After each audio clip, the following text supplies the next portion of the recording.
average Canadian in this country. Stephen Harper has disgraced himself, and he has disgraced our country in the eyes of the world. And at the same time, he has cowed the opposition into silence. I'm embarrassed, I'm ashamed of the opposition, their silence, when they can watch 2,000 Palestinians murdered in the Gaza Strip, when they can watch 10,000 civilians, of which 2,000 of them are children that were maimed beyond recognition in the Gaza Strip. How can any self-respecting politician stand by and sit by in silence, absolute silence, for the last 3 weeks as the people of Gaza have been butchered by the Israelis on a daily and a nightly basis? That is simply shameful.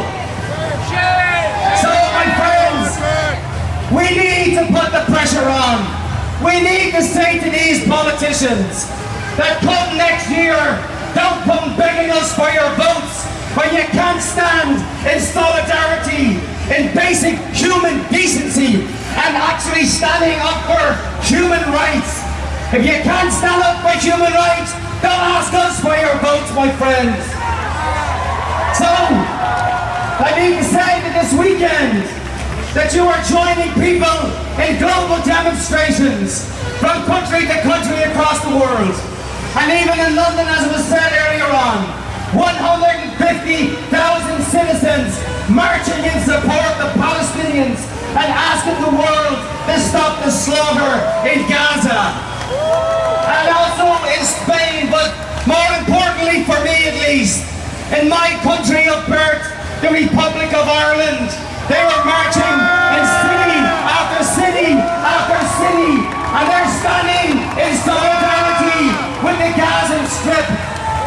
And they're doing that, my friends, because we know what occupation means. We understand occupation, my friends. We were occupied by the Brits for 800 years, and we fought against British imperialism for those 800 years. And eventually we kicked the Brits out, and we formed the Republic of Ireland, where we will not bow down to king nor queen. And my friends, during those demonstrations and during those awful years in Northern Ireland, when the troubles came to our doorstep, and when the nationalist community decided to fight back against British imperialism, they said, my friends, they had a saying. It was called Chucky Elar. That's getting it for our day will come. And there's no doubt in my mind that the Palestinian day will come, my friends.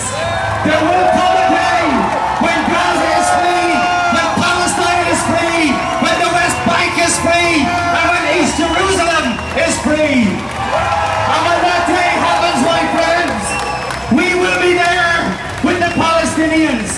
We will help them build their economy.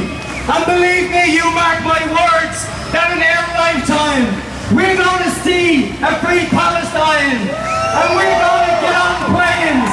And we're going to go visit the Gaza Strip. We're going to bring millions of tourists and tourism to help to build the economy on the Gaza Strip. Yes, my friends, this is a nation that's on the march. You have one world public opinion. The propaganda from Israel is not working this time around.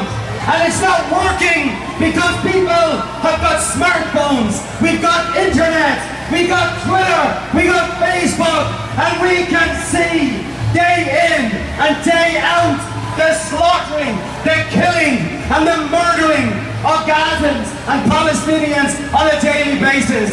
That means, my friends, the jig is up for Israel. The world can see what they're doing. We don't believe in their propaganda anymore, and more people around the world are beginning to see it. This is the beginning, my friends. This is the beginning of the end for the occupation and for the siege of Gaza. Let me finish on this note. I've been working very closely in the last number of days weeks with Brother Isnaldin Abelish. He's the Gaza doctor where three of his children and his nephew or his niece was murdered by the IDF.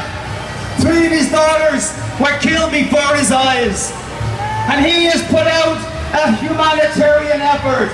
He's saying to the federal government, we would like you to bring 100 Gazan children here to Toronto and across Canada to help the most severely injured and to alleviate the pressure on the hospitals in Gaza.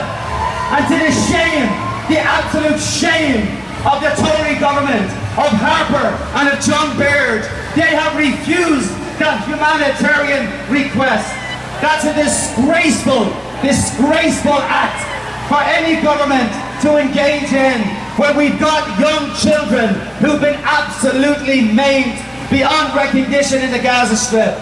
So my friends, as I speak, this weekend the United Nations just released a report. You know there are 29 hospitals in Gaza. 15 of them have been bombed by the Israelis. 9 of them have been closed down completely. 9 hospitals out of 29 have been shut down. And yet we've got the Gazan doctor basically offering a humanitarian service supported by the Ontario government. And the federal government are saying no. And in typical Orwellian doublespeak, they're basically saying that those children were hurt and murdered and maimed by Hamas. What a load of crap! What a load of crap! And they can stand there and say that with a straight face when the world has seen what Israel has committed.